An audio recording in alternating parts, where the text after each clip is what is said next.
How's it going, everybody? My name is Parallax Abstraction, and welcome to Retro Flashforward, showcasing gaming's roots in the current generation. So, this looks a little different, doesn't it? Yes, indeed. We are taking a look at our first ever mobile game on this show. I finally got myself a little adapter that allows me to capture video off of my phone.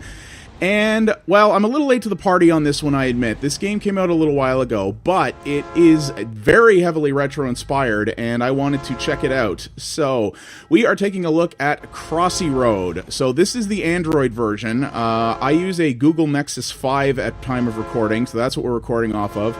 This is available on iOS as well, but people who know me know I ain't got no use for Apple products, so yeah, we're taking a look at this off of here, and we'll see how it goes. But, so, what do we got here? Well, this game's kind of interesting. Now, people know that I am actually not much of a mobile game guy, for the most part. I think most mobile games are crap, and I really, really, really despise the modern mobile free-to-play business model. I think it's very exploitative and very, very harmful to creativity.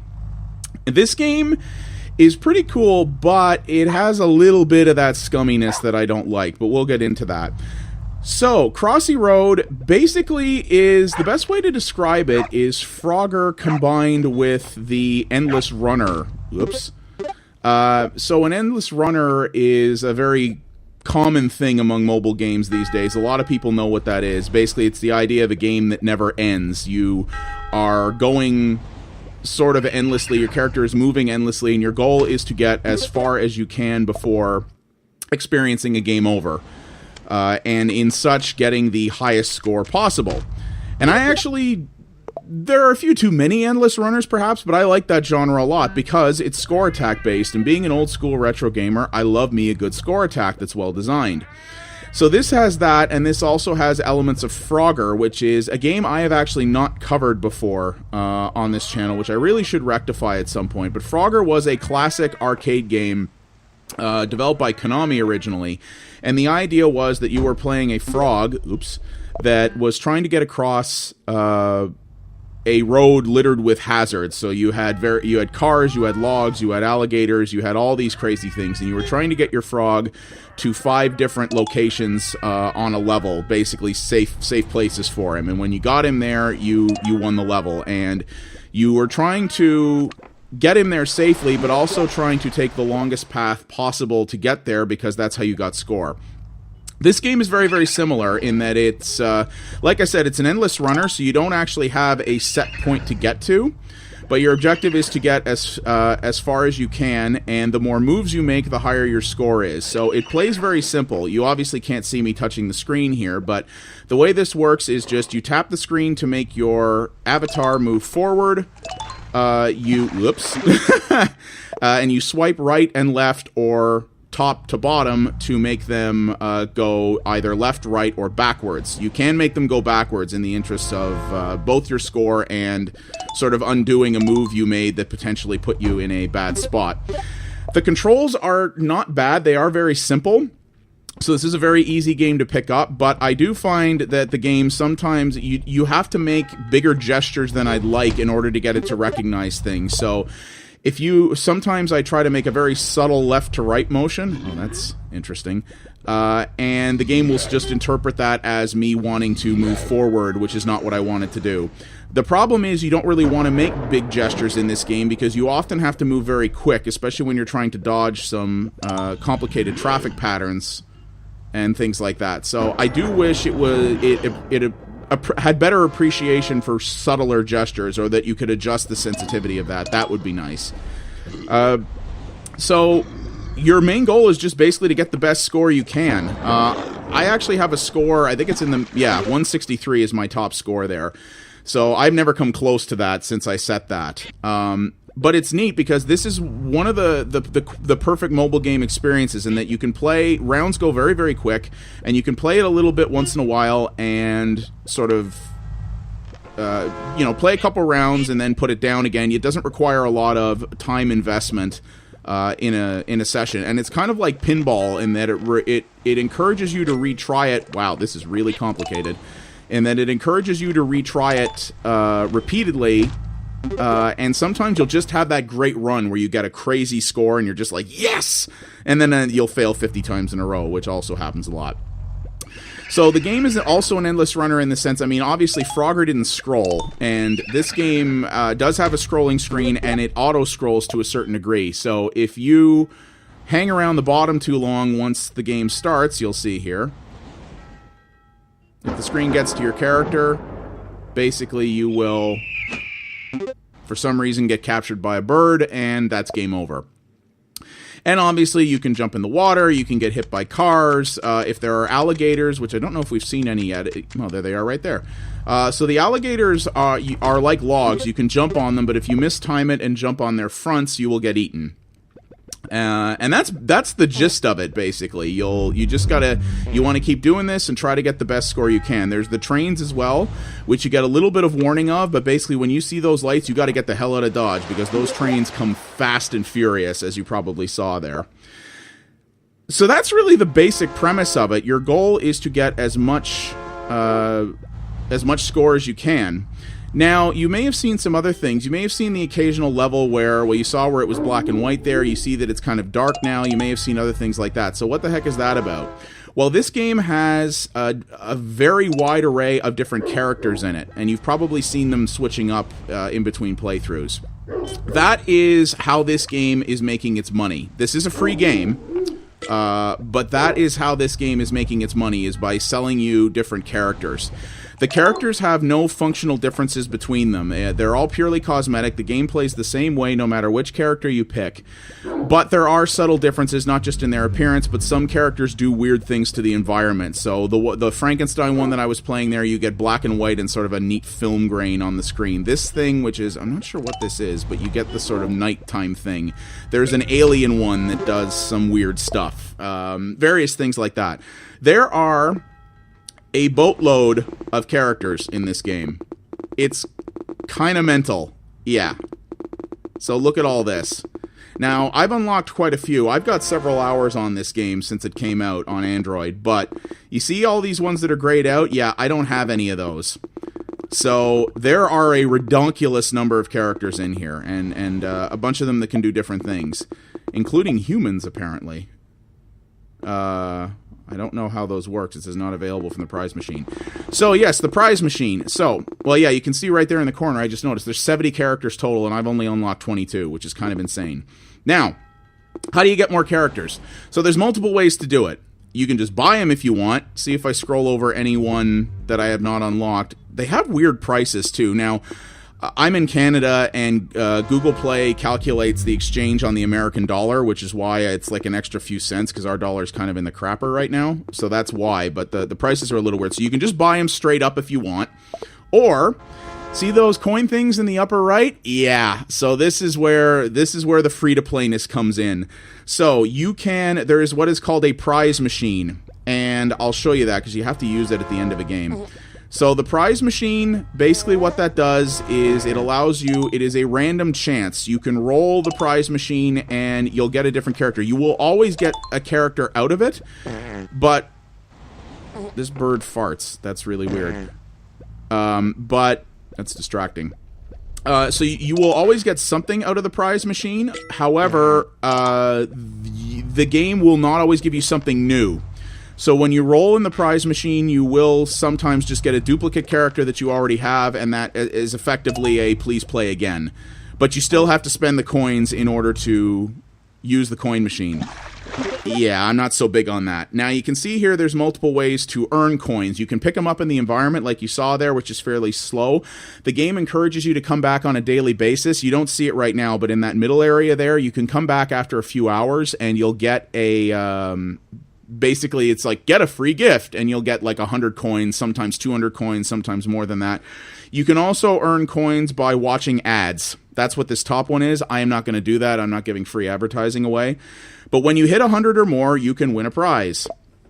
So you see here, this is the prize machine. So you can spend 100 coins, pull the one-armed bandit, even get the slot machine noise. So you get something. Hey, the big fat pig, which is new. So that was actually a good spin. So I got a character. This is a character I could have paid for, but I didn't have to by doing it this way. So I'm just going to run through all these. See what else we get. I'd be surprised if I get 2 new things in a row. I did! That's impressive. That is extremely rare. So let's do it again.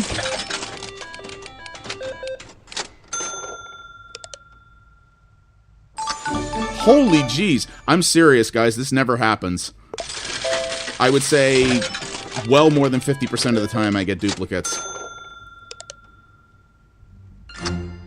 Okay, there we go. So Fast Tortoise I already have. Try again. So you can, if you have a character that you like, you can go in here and pick whatever one you want. If you unlock a new character, it will always automatically pick the last one that you won.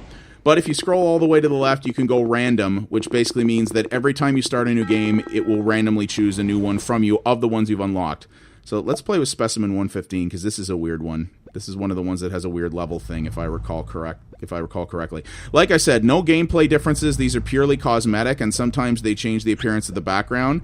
But if you think that you are doing better at the game with one character than another, that's all in your head. Trust me. Yeah, there's the funny level thing it does. A cow gets pulled up by a tractor beam. You know how that goes.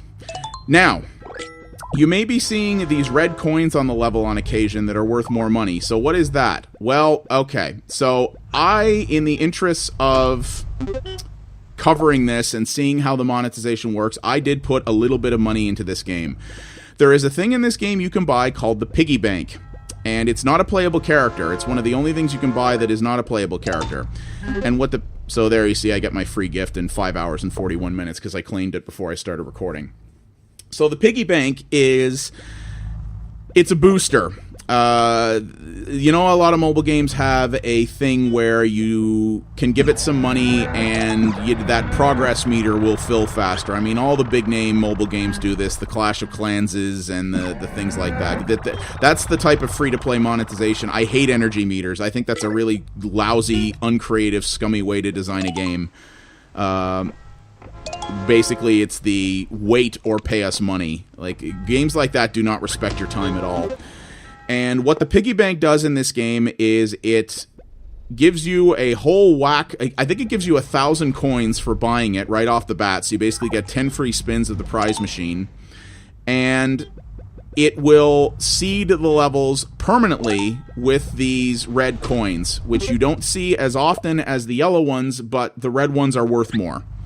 So that's a permanent thing. That's not timed. That's not anything like that. I think you have to pay $4 US to get that unlock. I think that's what it is. And by doing that, you get the permanent red coin seeding in the levels. I will give them, I like the fact that it's permanent. I like the fact that everything in this game you can spend money on is permanent. Nothing is temporary, and even the boost is permanent. You're not paying a one-time thing to speed up. And this is what a lot of the scummier games do, is they say, hey, pay to speed up this one thing this one time, and you'll get everything. I will give credit for that.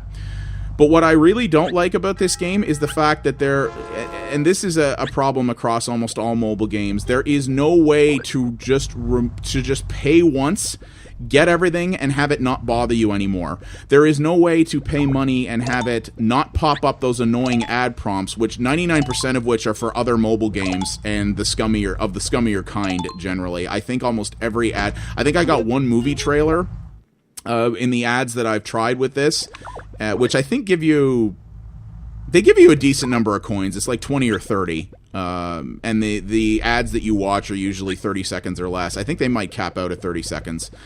But almost all of them were for other scummier mobile games, and I'm like, you know, I don't want to. That ad was, I guess, to a point. You know, I spent the money that scummy app maker spent money trying to advertise to me in a way that will definitely not work. So I guess the joke's on them. But so you can do that, but you can't pay money to just say, hey, here's, I don't know, $5, even $10. Give me all the characters and turn off all the negs. Remove the coin mechanic, remove the spinning machine. Just give me everything in the game and don't tell me to spend more money. I would probably do that, because I like the mechanics underneath this game. I think this game is a really interesting modern take on the Frogger formula, And it's a lot of fun to play. It really is. It's simple but enjoyable. The way a lot of good score attack games should be. But I really dislike the fact that they will not allow you to not be nagged by it. This is why I don't like most mobile games. I really don't like the way free-to-play on mobile is done. I really don't like the fact that the market has conditioned people to think that any game that's worth more than 99 cents is premium and too expensive. It's stifling creativity, and I really hate the fact that that's basically how... I don't want to be nagged to. Maybe I'm in the minority, but I will spend money for a complete experience, and one that doesn't constantly try to advertise at me or anything like that. And you can't do that with this game. Even if you give it money, it will always be bugging you for more money. Maybe if I actually earned all the characters and spent the money to manually unlock everything, which would probably cost me the better part of like $70, $80, which is mental. Maybe then it would actually shut up and stop bothering me. I have no idea, but I ain't doing that. The piggy bank thing was gross enough. I just wanted to buy that to see how it worked. And I don't mind throwing a little bit of money the developer's way to support them. You want to see games made the way you want, pay for the ones that do it right, which unfortunately most mobile people won't do, but I've ranted about that before. So yeah, the monetization is not bad. Everything is cosmetic. Nothing is functional. There is no pay to win in this game. You're not getting you're not going to get, the leaderboards being gamed because people are getting on the leaderboards who got an artificial advantage by paying. So it's fair, and I'll give them that. And this game, I like the fact that this game, it uses randomly generated levels, as you've been seeing, so the replayability in this game is endless, and you definitely don't have to put a cent into it if you don't want to. If you don't care about the different characters, which a lot of people do, I don't care at all, as long as it doesn't affect the game, and you don't mind having reminders pop up to watch ads once in a while, or to spend money. And it is far less obnoxious than a lot of other games are, than like a Clash of Clans or a Candy Crush or something like that. It's far less obnoxious than that. If you're cool with that, then this is a really, really fun mobile game with some really neat retro inspirations that you don't have to put a penny into if you don't want to. But it would have been nice to have even a $10 tier to just have the thing shut up and not bother me anymore. With the amount of enjoyment and time I have gotten out of this game, I probably would have paid it just to throw the devs some money and not have it bother me anymore, and to have the complete freedom that I wanted. Most people would probably not do that. Most mobile, it's been proven time and time again that most mobile gamers will not do that kind of thing. But there's a few of us that will, and why not do something that caters to us so that we could have that? I think that would be cool. So we have that. There are Google Play achievements in this. Google Play achievements are kind of a joke. Achievements in general are kind of a joke, but they're even more so in this. It's basically, there's a few little challenge achievements, but most of them are, hey, unlock this certain number of characters, play the prize machine 10 times in a row, which I think is broken, because I actually did that after I bought the piggy bank and I didn't unlock, which is kind of annoying. And obviously there's leaderboards as well that you can check. Actually, this is the achievements, so we have those. So yeah, there's two more, which is collect 20 characters, and yeah, become a hoarder, play the prize machine 10 times. That didn't work for whatever reason. And yeah, you have leaderboards here as well. If any of you guys who are watching want to friend me up on Android, I am on Google Play Games. I'm just PX Abstraction, so feel free to take a look there. So you see here, I only have one other friend right now, and I'm actually beating him soundly, so nice. So this is just social, which is friends. So if I go to all, I'm in the top 31%. Oh, interesting. It looks like this game actually does have a hard cap of 2,000 points, which a lot of people have met. You people are crazy. I can't even imagine doing that. It was nightmare just to get to the 163 that I have. So it's competitive, and it's a good score attack game, which is what I like. I love a good score attack, right? So it's got really good arcade inspirations. The elements that it takes from Frogger are very cool. And I think if Konami gave a crap about making just about any kind of video game anymore, I think this would have been a neat thing for them to do. I would imagine that Konami, or people at Konami, what is that? Oh, that's the hipster whale. I've never seen that before. That's the name of the guys who made this. That's like the floating version of their logo. That's pretty funny. But yeah, if Konami actually really... Oh! I guess that's how you unlock him, is by jumping on him when you see him. Huh, that's cool. I'm glad I got to do that on video. Yeah, if Konami cared about doing anything with their old properties, I bet there are people over there who are kicking themselves over this game, because Konami could have done this and actually called it Frogger and probably have done very well with it. If they'd literally put the Frogger name on this, they probably would have done really well with it. But you know, Konami's clueless, so that's what you get. But no, this is a fun mobile game, and hey, price of admission is right. Hey, you want to play it? It's free, so you can always go grab it. It's on the iOS App Store, obviously. It's on Google Play, and it's also on the Amazon App Store. It's definitely worth checking out. I enjoy it. I think it's a fun game. Like I said, the monetization is not super obnoxious, but it's still more obnoxious than I'd like, and that does bite it. I do wish it had a little more. You had a little more control over it in that way, but this is a lot of fun, and it's a great time waster. It's a good way to kill a few minutes. It's good the way mobile games are good. It does it well. It doesn't require a lot of time investment, but it still can give a lot of fun to you in spite of that. So I like it, and I like its retro inspirations, and I like what it does. Let's do one spin before we close out here. And yeah, I hope this does. I mean, this game already has done well. They don't need me to make it succeed. It's already done very well for them. But I would like to see this in the future with an option to just play it straight up and not be constantly bothered about money. Unihorse, try again. Oh well. But it's fun, and if you like retro-inspired stuff on mobile, and if you are someone who knows Frogger, which is a video I think I'm going to do in the near future, if you're someone who likes Frogger, this is a good way to play something like it in the modern era. So yeah, that is a Crossy Road, developed by Hipster Whale and published by Yodo One Games, which is apparently a Chinese company. I'm looking at it on Android, but this is on iOS as well, if you're one of the crazy people who's into that kind of thing. It's fun. I think it's cool, and it's definitely worth checking out. And hey, you can't beat free, right? My name's Parallax Abstraction. Thank you guys very much for watching. If you did enjoy what you saw here, please consider liking and subscribing to the channel. It does help me out a great deal. I'm going to take a look at more mobile stuff in the future. There is a lot of retro stuff that does come out on mobile and retro-inspired stuff, so when I find some good stuff, I'm definitely gonna cover it. Like I said, I'm late to the party on this game, but I wanted something to try out this new recording setup with, so I thought this would work pretty well. So yeah, thank you guys very much for watching, and I'll see you next time. Take it easy.